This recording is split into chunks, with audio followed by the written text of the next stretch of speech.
Ito ang iskinita pagkalabas ng bahay. Madilim kasi madalas nakawin yung ilaw sa poste.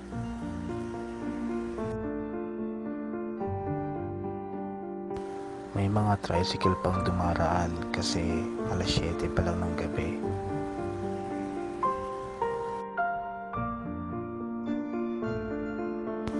Dati, kakaunti lang ang mga poste ng ilaw dito sa kaling to. Pero ngayon, maliwanag na.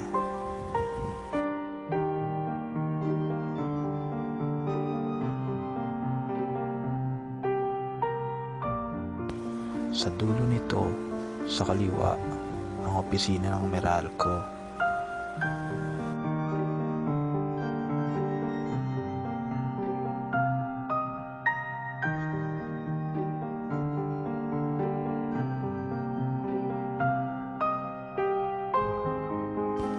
Ito yung dating Caltex gas station, pero ngayon, isa ng restaurant. Tawag Calle Preciosa. Palutuan. Gusto mo ng seafood, dito ka pumunta, pero medyo mahal.